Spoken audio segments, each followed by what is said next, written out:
I'm Bonnie Lin, Director of the ChinaPower Project and Senior Advisor at the Center for Strategic International Studies. Over the past decade, China has solidified its position as a major economic partner for Latin America. How significant are its activities in the region, and how extensive is its influence? What implications do these trends hold for U.S. interests and policy in the region? Furthermore, how are these dynamics showcased at the recent APEC and G20 meetings in Peru and Brazil? To explore these questions, we're joined by Dr. Ryan Berg. Ryan C. Berg is Director of the Americas Program and Head of the Future of Venezuela Initiative at CSIS. He is also an adjunct professor at the Catholic University of America and a course coordinator at the United States Foreign Service Institute. His research focuses on U.S.-Latin America relations, strategic competition and defense policy, authoritarian regimes, armed conflict and transnational organized crime, and trade and development. Previously, Dr. Berg was a research fellow at the American Enterprise Institute, where he helped lead its Latin America Studies program, as well as visiting research fellow at the University of Oxford's Changing Character of War program. Dr. Berg was a Fulbright scholar in Brazil and is a Council on Foreign Relations term member. He has published in a variety of peer-reviewed academic and policy-oriented journals. His articles have also appeared in Foreign Affairs, Foreign Policy, CNN, and other outlets. He routinely testifies before the Senate Foreign Relations Committee and the House Foreign Affairs Committee. Dr. Berg obtained a PhD and MPhil in political science and MSc in global governance and diplomacy from the University of Oxford. Earlier, he obtained a BA in government and theology from Georgetown University. He is fluent in Spanish and Portuguese and is conversational in Slovenian.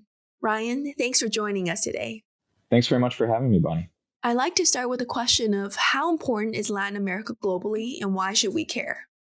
Well, Latin America is an incredibly important region globally. It's chock full of important commodities. Mining is just one very important element of what Latin America brings to the world, especially minerals that have become incredibly important to the energy transition.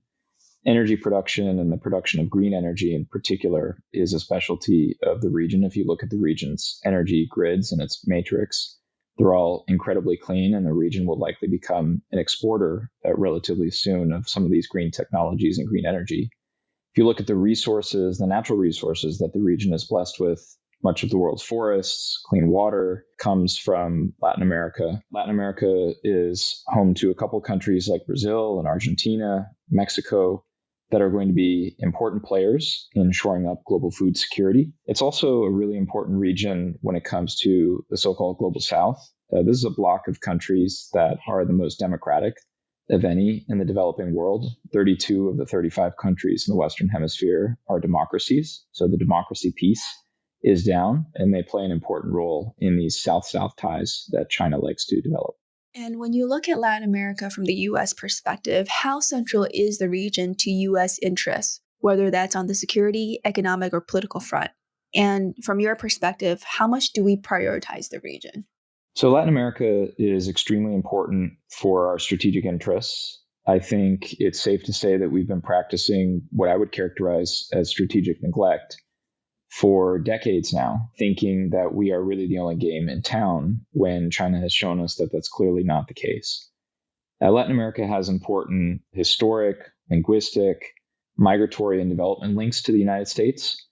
And it's also the only tangible vector for threats to present themselves to the homeland. So there are plenty of reasons for the United States to think of Latin America in its overall grand strategy. And yet for decades, it's been practicing strategic neglect, and Latin America has been falling down on the priority scale relative to U.S. interest in other regions, of course, the Indo-Pacific, Europe. I would even put Latin America lower than Africa in many foreign policy prioritizations for the United States. One challenge for us, I would say, Bonnie, is that the U.S. usually tends to lead with issues in Latin America that people of the region consider to be part of a negative agenda. What I mean by that is it's an agenda of don'ts. Don't bring drugs, don't bring crime, don't bring other types of things to the U.S. homeland that we don't want and that become caught up in the U.S. domestic political scene and political rhetoric in ways that can send negative messages downstream to folks in the region. And one of the things that we've lacked, I would argue, over the last 20 years or so is a really attractive vision of the region that speaks to the global ambitions of the region, the hopes and aspirations of the people who call that region home in a way that is an attractive element of a foreign policy. We've lacked that, I think, in the last 2 decades, and that remains an opportunity for any administration that's willing to take it up. I would argue that we've had it at certain other points in time, such as the FDR's, good neighbor policy, or the Nixon administration or the Kennedy administration, when there were real visions of what Latin America could be. But we've lacked that for a long time, and we've failed to speak to the hopes and aspirations of many people living in the region. I have a number of follow-up questions about how the region looks at the United States. But before that, I wanted to get your thoughts on how interested you believe China is in the region. You mentioned the lack of a positive agenda coming out of the United States for Latin America. Do you think China has a positive agenda? And does the region perceive that China has one? Well, China certainly tries to position itself as a partner for the region on win-win cooperation, as we often hear from the Chinese. Many argue that China isn't all that interested in Latin America as a region. After all, the first strategic paper from China's foreign ministry on Latin America doesn't get published until about the early 2010s. The Belt and Road Initiative, if you look at that as a proxy of Chinese interest in various regions in the world, well, it contemplated the polar regions before even thinking about coming to Latin America, and it came to Latin America quite late.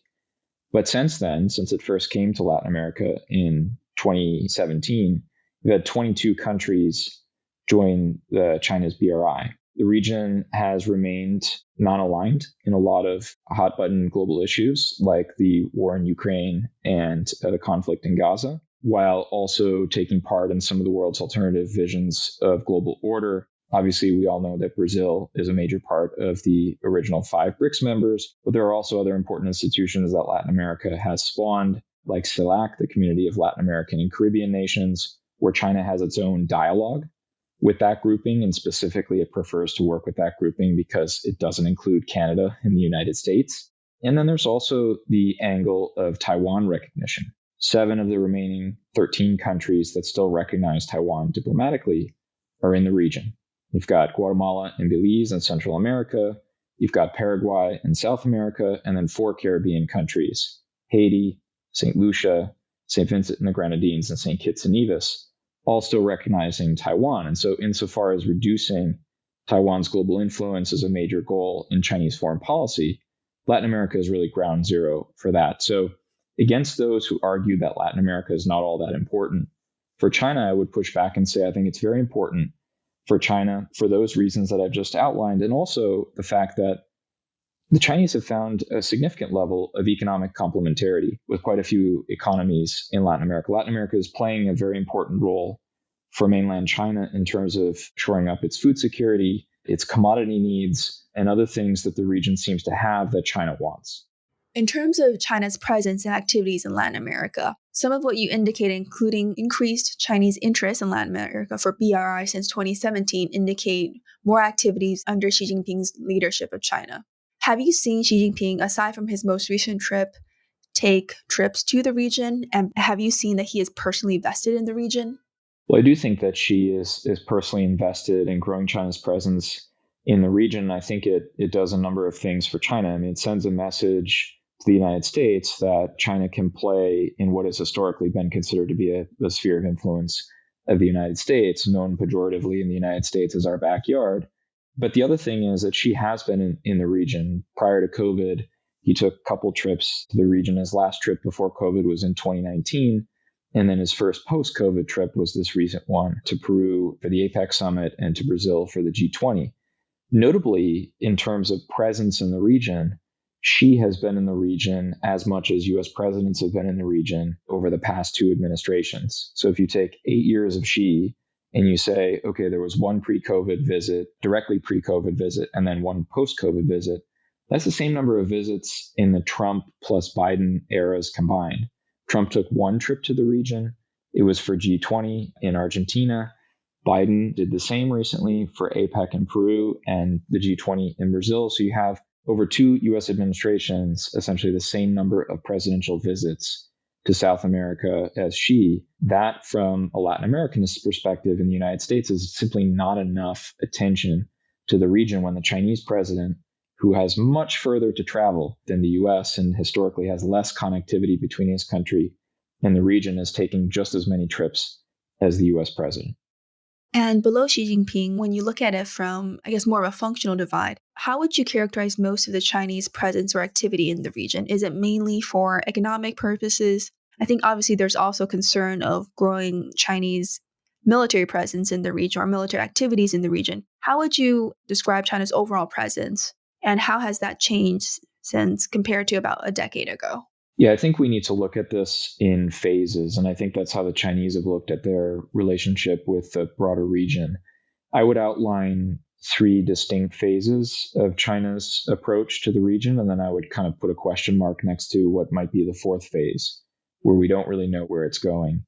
In the first phase, I think China is simply growing extremely quickly. This is during the famous Jiang Zemin going out strategy, where Chinese businesses are encouraged to internationalize, to extend their arms to other regions of the world, both for growth markets, but also to become more internationally competitive.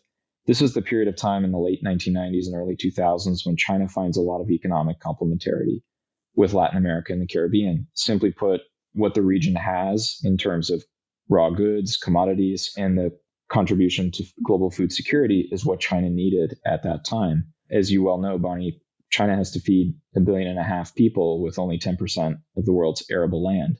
It's a pretty unenviable position to be in. So countries like Brazil and Argentina, which can produce a whole bunch of soy, wheat, and other important agricultural foodstuffs, is key for China. And during this period, China was growing incredibly rapidly. So that helped to forge these ties in phase 1 between the region and China. Phase 2, I would say, started to take place under Xi. Right around the time that Xi assumed power in 2013, China begins to use some of its policy banks, the China Development Bank and the Export-Import Bank, to do more strategic type of relationship with the region. Some sovereign lending, some commodity-backed loans to select governments in the region. Venezuela notoriously got about $62, $63, $64 billion in financing. The Chinese are still regretting that to this day. Ecuador, Argentina, Peru, another set of countries that got quite a bit of financing, some of it commodity-backed, some of it sovereign lending.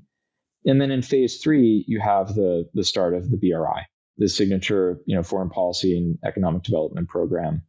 Launched under Xi, Panama was the first country to sign on in 2017. It first switched its recognition diplomatically from Taiwan to the PRC, and then it signs on to the BRI.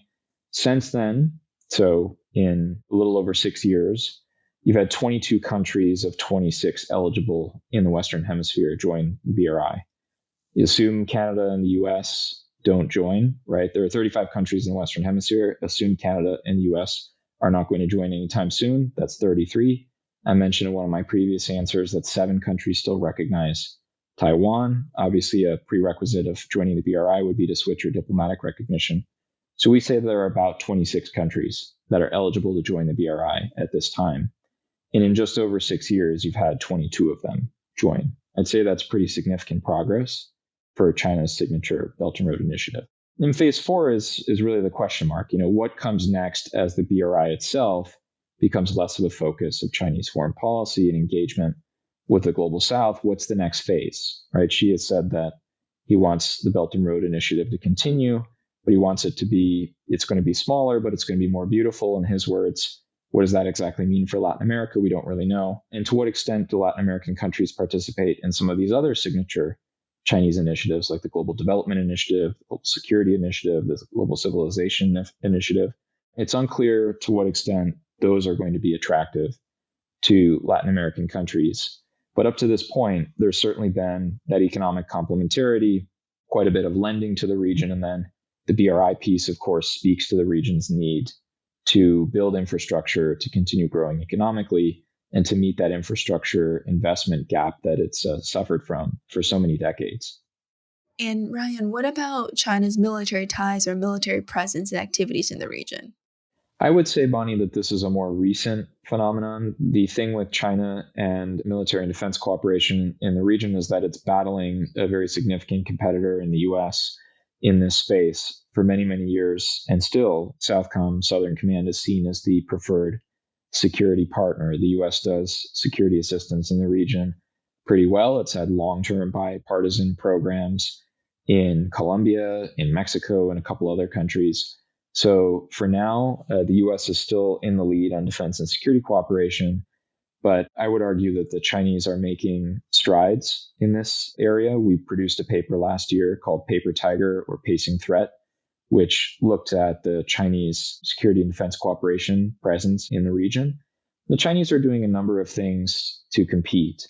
They are basically copying our military to military education programs, what's called IMET, International Military Education and Training. And they're trying to put even more money into it in areas where we haven't yet found good synergies with certain countries, or they're simply inviting more people to go and train in China on doctrine and other types of things. And in other cases, they're using other types of assistance to try to compete with the United States. What I mean by that is the United States has a very good hold on defense cooperation and mill-to-mill cooperation. But in some countries, we are not the preferred partner, or countries are open to other partners in areas like security cooperation. That would be police training programs, for example, citizen security, going after organized crime groups in the region. I think the Chinese look at that as an opportunity. And Ryan, you mentioned that the United States is the preferred security partner for most countries. Would you say that China is the preferred economic partner for most countries, and that from the region's perspective, China focuses more on Latin America than the United States? Or is it on the economic and political front? Is it quite mixed across the region? Well, the region rhetorically says that it would like to trade with all countries and keep a non-aligned stance. And so it likes to say that it's open to all types of investments. And a few countries in the region now have signed free trade agreements with both the PRC and the United States. Historically, the U.S. has been the number one trade partner, and the majority of our free trade architecture is in the Western Hemisphere. Think about this, we've got free trade agreements with every single country on the Pacific coast, from the southern border of the United States down to the tip of Patagonia, with the exception of Ecuador, right, through multiple trade agreements. Again, the majority of the U.S. free trade architecture is in the Western Hemisphere.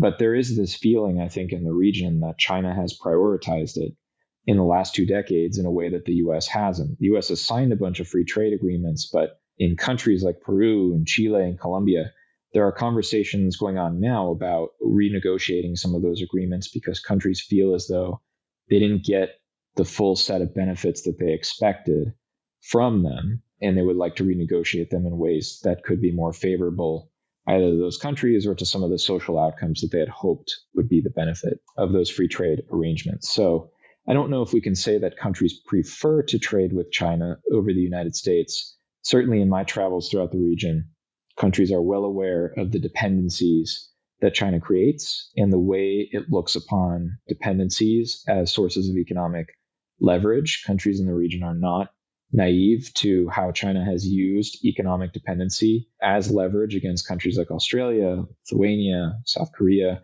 and others. It's just that when we show up with those kinds of conversations in mind, usually our regional partners will say, but what are you willing to offer as an alternative?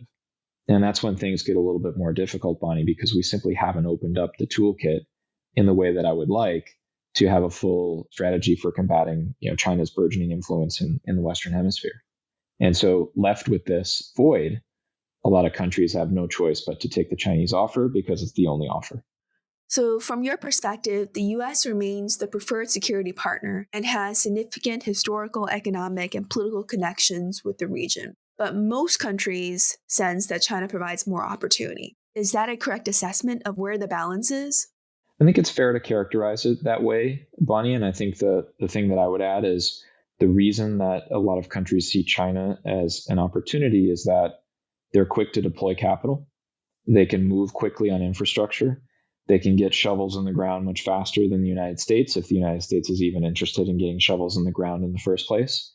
And that all aligns very nicely with the region's democratic election cycles. Remember that I mentioned this is the most democratic developing region in the world. You have to factor in that politicians in the region are running for re-election. Presidents in the region are running for re-election. Chinese projects give them the opportunity to point to things in a very tangible way and say that the country is moving in the right direction. All the better if it's a big, hard infrastructure project that people can see and benefit from. And what about popular views of China? Given what you mentioned in terms of what Chinese investments could bring, but also you mentioned the difference in political institutions within the region compared to China's system. How do those different factors and their interactions with Chinese businesses, how do they impact public views of China across the region? It's interesting because China had I would say, a fairly net positive view up until COVID-19. And then once COVID hit, public perception of the PRC took a major hit, even though the PRC moved quickly to engage in vaccine diplomacy with the region and made very overt, ostensible displays of Chinese vaccine diplomacy vis-a-vis what was coming out of the U.S., which was more of a vaccine nationalism. The Chinese image in the region took a hit and it hasn't fully recovered since then. And I doubt it will fully recover because the U.S. messaging since the pandemic has been very anti-China, especially in the region. Now, it's also grating on citizens in the region when the only thing they hear from the U.S. is the lesson that China creates dependencies, it uses economic coercion, debt trap diplomacy, and so on. So I think eventually we're going to have to show up with more than just that message. But for now, I think we managed to kind of claw back some of the dent that China had made in the U.S. image in the region. And now the region is more non-aligned, more interested in having engagement with both the United States and the PRC. Now, it's important, I think, to say, Bonnie, that culturally, so putting aside for a second economic engagement, culturally, China feels very far from the region, right? The region's historic ties to the U.S., linguistic ties to the U.S. The U.S. is the fourth largest Spanish-speaking country in the world. All of the migratory trends that we share, and on and on. That gives the U.S. really, I think, unappreciated levels of influence in the region to keep that orientation in a north-south direction as opposed to an east-west direction. So if you poll people across the region, vast majorities of them are going to say they would much rather holiday in Orlando or go to Disney World or go to New York City than to take a trip to Beijing. And it's been that way for a long time, and I suspect it will remain that way for a long time. But the U.S. needs to capitalize on some of that built-in advantage that we have in the cultural, historic, linguistic, migratory space. And Ryan, you touched on some of the measures that the United States has taken to counter China's growing footprint and influence in the region, including sharing more information about problematic Chinese practices, but also sharing our perceptions of China. How else is the United States countering China's activities? Maybe this relates to what you were saying earlier. Perhaps we're not doing enough in the region, but I just like your views on what we are currently doing, particularly vis-a-vis countering China. Yeah, it's a good question, Bonnie. So we've had 2 administrations in a row where we've had some programs related to greater trade and economic integration that's meant to offer what both administrations have said, high quality alternatives to Chinese investment. In the Trump administration, there was a program called America Crece, or America Grows, which looked to bring a lot of private sector capital and deploy it in the region, setting up investment frameworks, setting up infrastructure investment frameworks specifically to try to meet that infrastructure gap that I mentioned in ways that would bring high quality Western capital to the region. With the Biden administration coming into office in 2020, there was a desire to put their own imprint on this kind of agreement with the region, and they started something called APEC, America's Partnership for Economic Prosperity. This is an IPEF, the Indo-Pacific Economic Framework, an IPEF style arrangement where there are various pillars with which you can engage. I think about 11 countries were initially offered a chance to participate in the APEC. Many of them were countries that already had free trade architecture with the United States, and this was meant to simply advance or catalyze even more economic activity with the region through this APEC initiative. it really didn't get off the ground until about the third year of the Biden administration. The president convened the first meeting of the APEC with other regional leaders in November of last year. So it was a bit late in the game to start this initiative. And a lot of countries, you talk to them about why they're engaging, and they're engaging less with the expectation that it's going to massively catalyze U.S. investment in the region. They're engaging more in the sense that it's a way to keep the U.S. invested in the region. It's a way to keep the U.S. thinking about trade and economic links with the region, and it gives them face time in that capacity with the leader of the United States.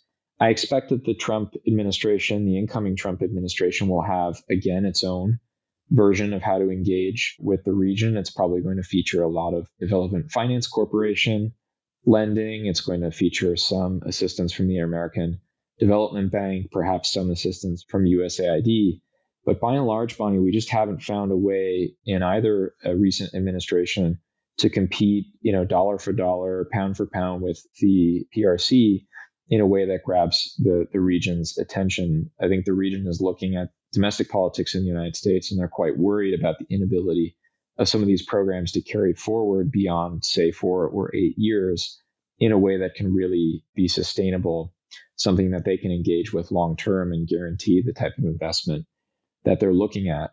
So right now we've done things, but we remain at the point where we're still kind of stumped about how to fully engage the U.S. private sector in the region.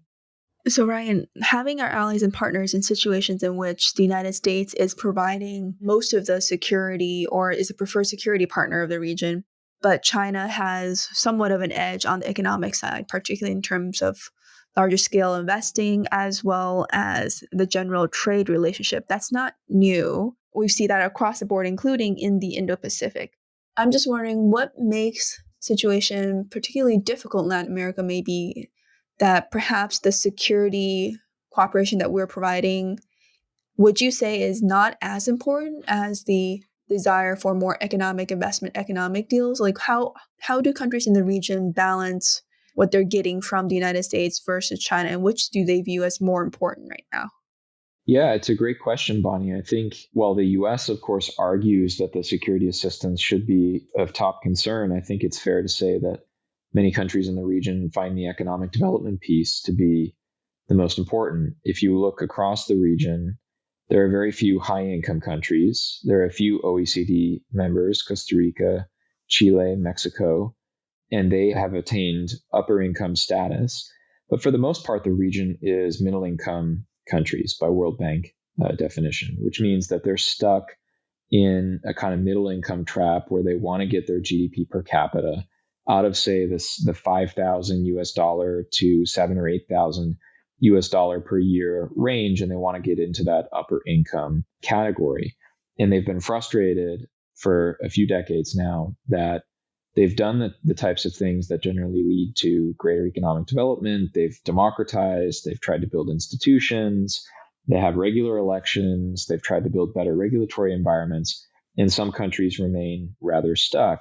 And I think that's been one of the great frustrations in the region over the past, say, decade and a half, is this sense that there is a pervading stagnation in the region, and much of it is economic. And so I think a lot of countries place the emphasis on, we need economic development, we need to bring more people out of poverty, we need to bring more inclusive and sustainable growth, of course, and they don't pay enough attention to the security angle. And there are very significant security challenges in the region. If you just take a step back and look at violent crime in the region, we just published a report last week called Under the Gun, Weapons Trafficking in Latin America and the Caribbean.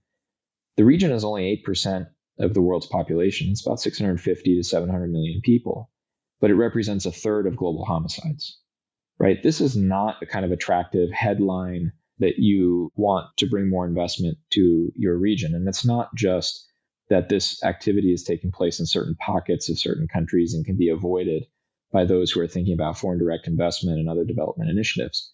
In too many countries, it's everywhere. In a country like Mexico, for example, it's now clearly starting to affect the ability of the country to attract investment.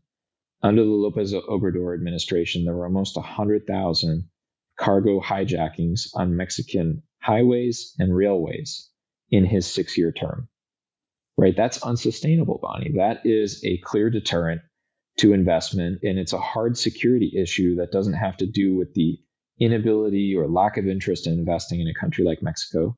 It has to do with getting security cooperation right, working with the Americans to try to deploy police and intelligence to the proper areas of the country to get after entrenched corruption and so on.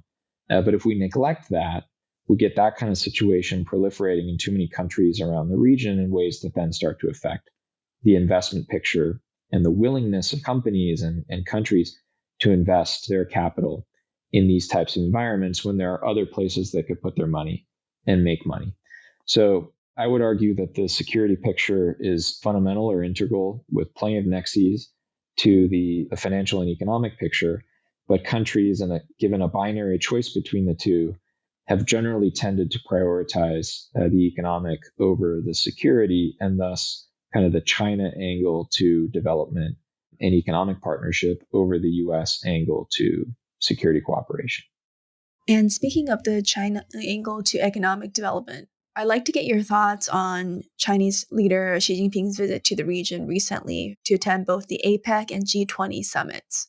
We saw there's been quite a bit of reporting on this, and I think you were also featured quite heavily in the media on this. But I was stunned by the photos of the APEC meeting in which Xi was front and center and Biden was in the back. And supposedly it was because the leaders were standing in alphabetical order. But again, that could just be an excuse for that photo.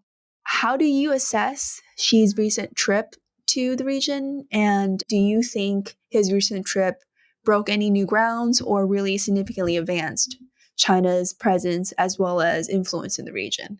Yeah, it's a great question, Bonnie. And let's start with that photo as metaphor for Xi overshadowing Biden on the trip.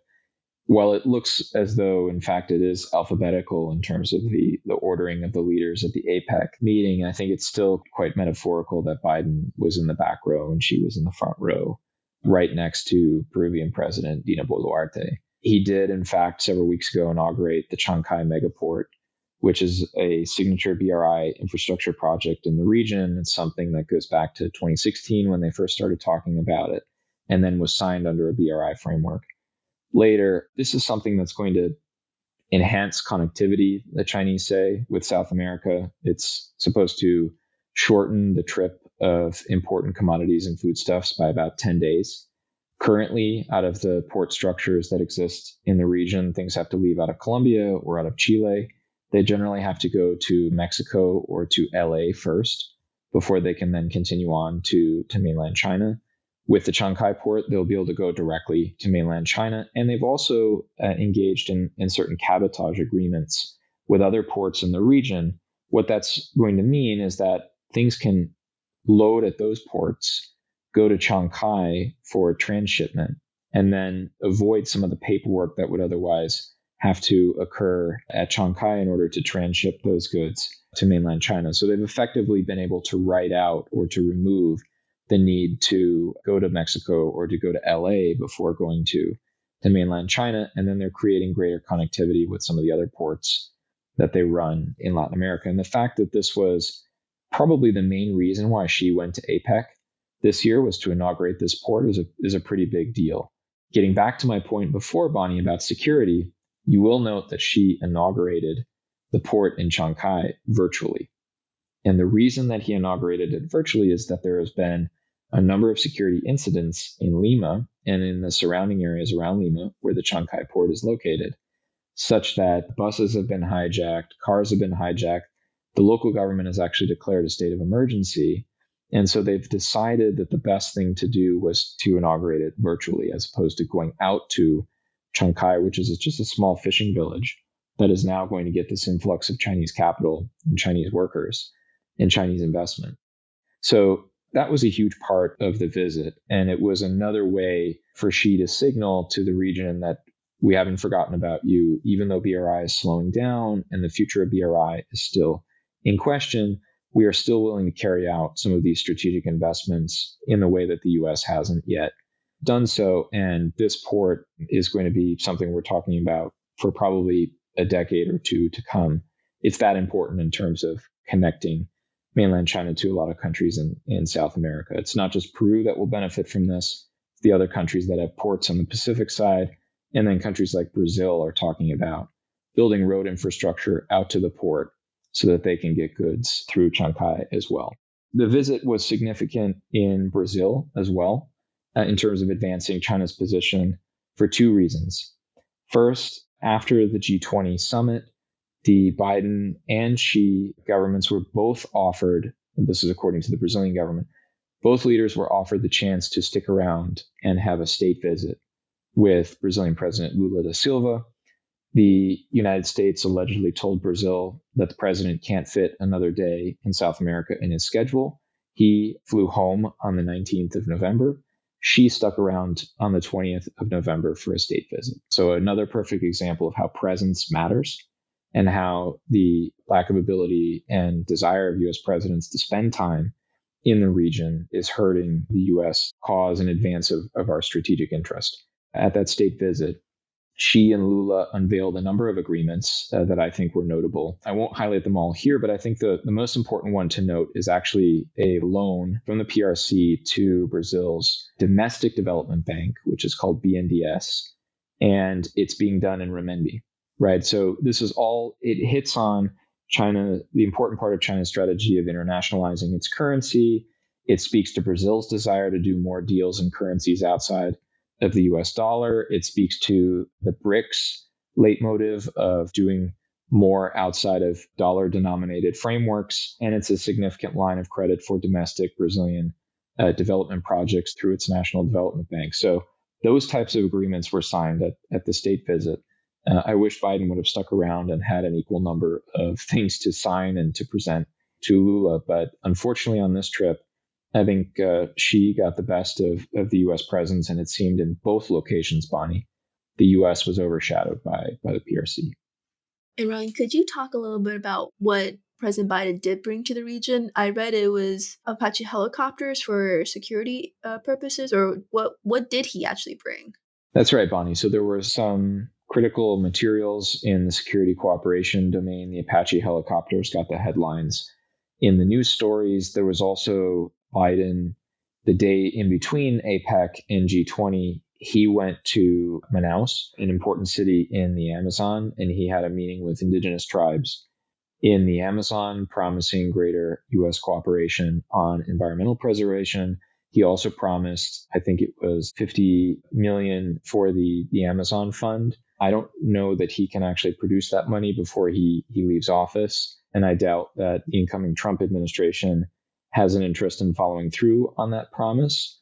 But I think that was his main kind of signature offer, was some on the security assistance side. And then the visit to Manaus was important for the administration, not just because he was the first president to go to the Amazon since Teddy Roosevelt, and he went there when he was no longer president, but also Biden highlighted the importance of next year's COP summit, which will be held not in Manaus, but another Amazonian city called Belém.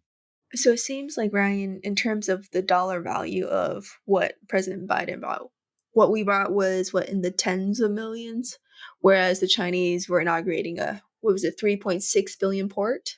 Sure. The port, they say it will be 3.6 billion in the end. At present, it's a little over 1 billion in investment. Chinese say that they are going to continue building out the port. Huawei is already there to try to build some of the smart infrastructure. Of course, you've got cranes and other types of things that need to be built at a port of this size, which will mostly be Chinese investment. For the moment, it's well over $1 billion, but not yet at its 3 or more billion total investment. But the point is made that China is willing to throw lots of money into big infrastructure projects, and the U.S. is still looking to find a solution and an answer to a lot of these advances. So can I ask you, if the region is mainly looking at China for investments and more trade deals, is there any concern that as China's economic growth slows and as China faces issues at home, that China can't deliver on some of the promises that it may have provided? Yeah, it's a good question, Bonnie. I think that there is a recognition in the region that China is not the panacea.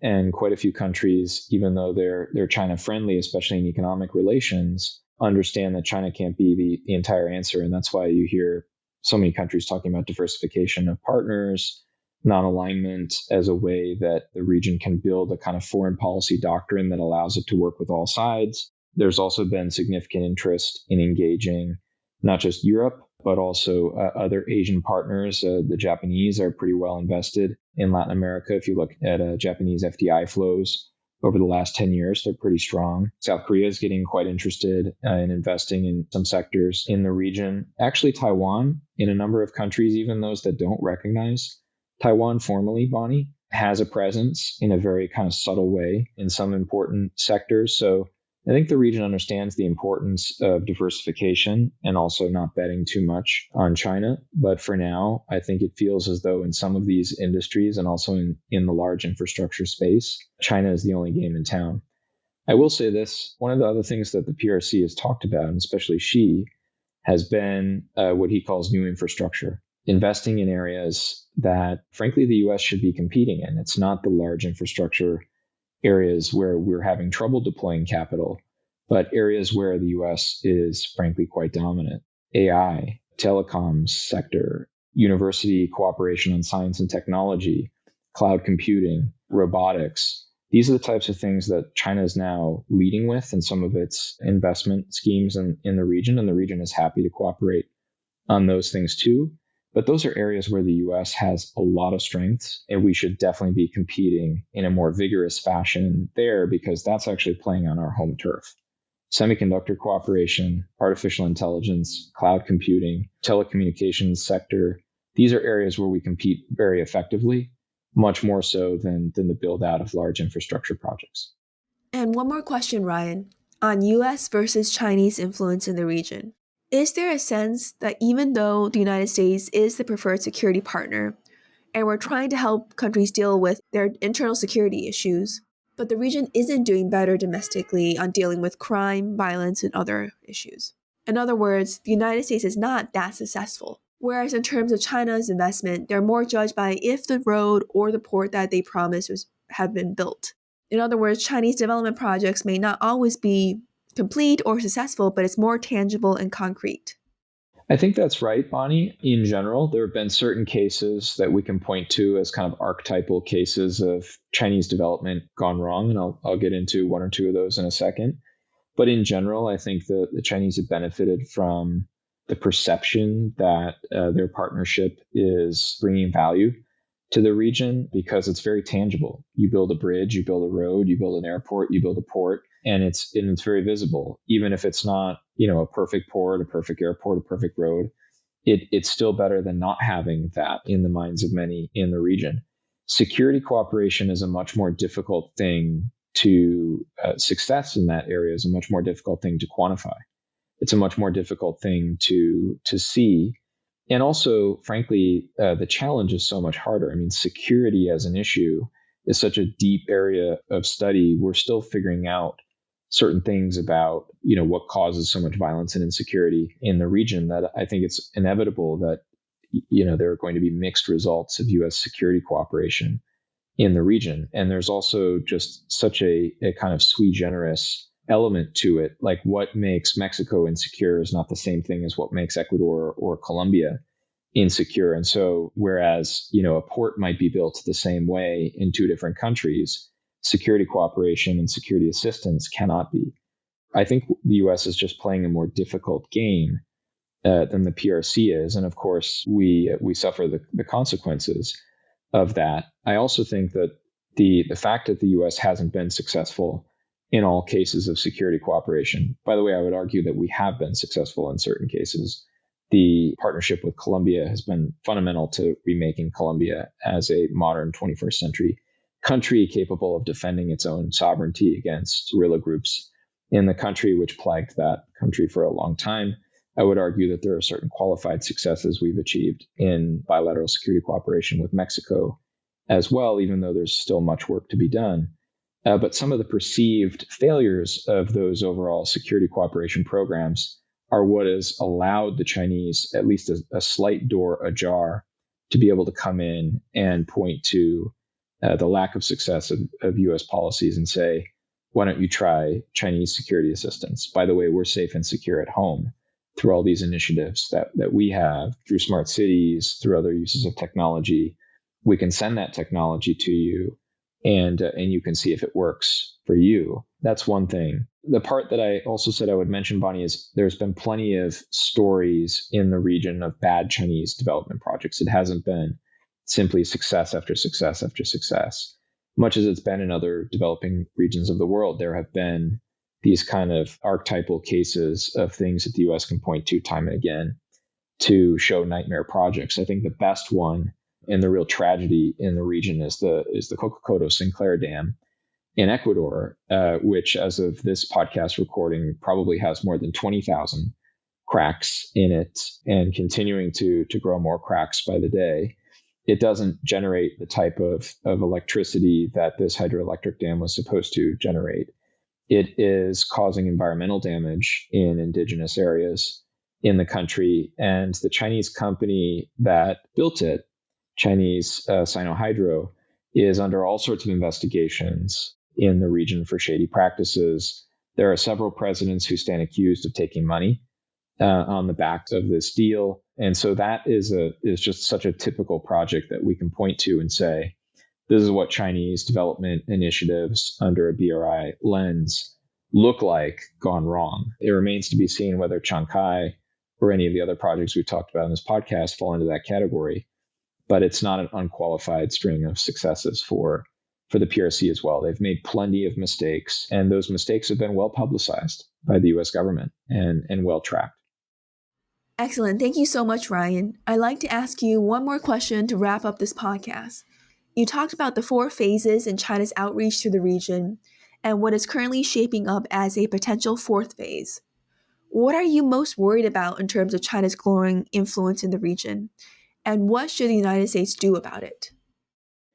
It's a great question, Bonnie. I'm worried about the muscle memory, I would call it, in the region. I think the long-term risk is that the region moves away from a kind of north-south orientation, which has characterized its foreign policy and its development and economic thinking for so long, and permanently becomes a kind of east-west orientation. The muscle memory, if you will, changes entirely. And I think we're at risk of seeing this if we don't come up with a viable set of alternatives to Chinese investment and Chinese development initiatives and eventually security initiatives as well in the region. So it's really an all-of-government approach that I would recommend to the incoming Trump administration, that it needs to kind of move the region away from what could become an east-west orientation.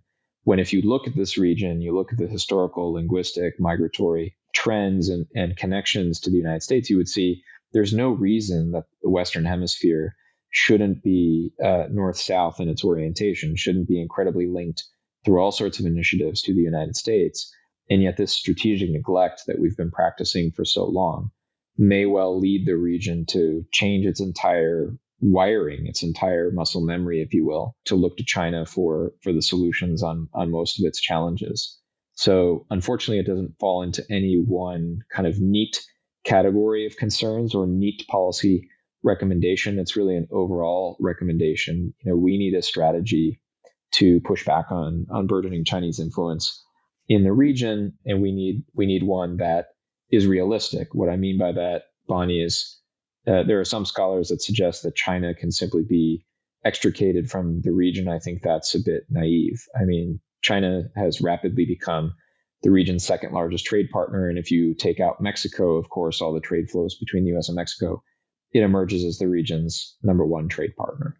So you don't just simply extricate or take out the region's number 2 trade partner and number 1 if you're not including Mexico. We need a realistic strategy for pushing back on Chinese influence while still recognizing that China is going to be a player in Latin America and the Caribbean for a whole number of reasons. And that's something our program has been pretty focused on for the last few years, is developing a reasonable strategy that can be implemented, that can meet partners where they're at in the region, and that is also realistic about the type of resourcing that we're likely to get from the U.S. government for, say, the DFC or the Inter-American Development Bank or USAID, given strained budgets and the likelihood that resources go to other theaters of the world more rapidly than they would go to Latin America and the Caribbean. Thank you, Ryan, for sharing your assessment on growing Chinese activities in Latin America and your view of U.S. neglect toward the region. To see more of what Ryan and his team have developed in terms of recommendations for the next U.S. administration for Latin America, please check out the CSIS America program's work on China and its activities in the region. Thanks again, Bonnie. And to our listeners, since you've already plugged the work, I would just say there's one report in particular. It's called Insulate, Curtail, Compete. It's a neat 3-word strategy. That's what we've put together as of last year in terms of that workable, realistic strategy for the region. Ryan, thank you again for joining me today.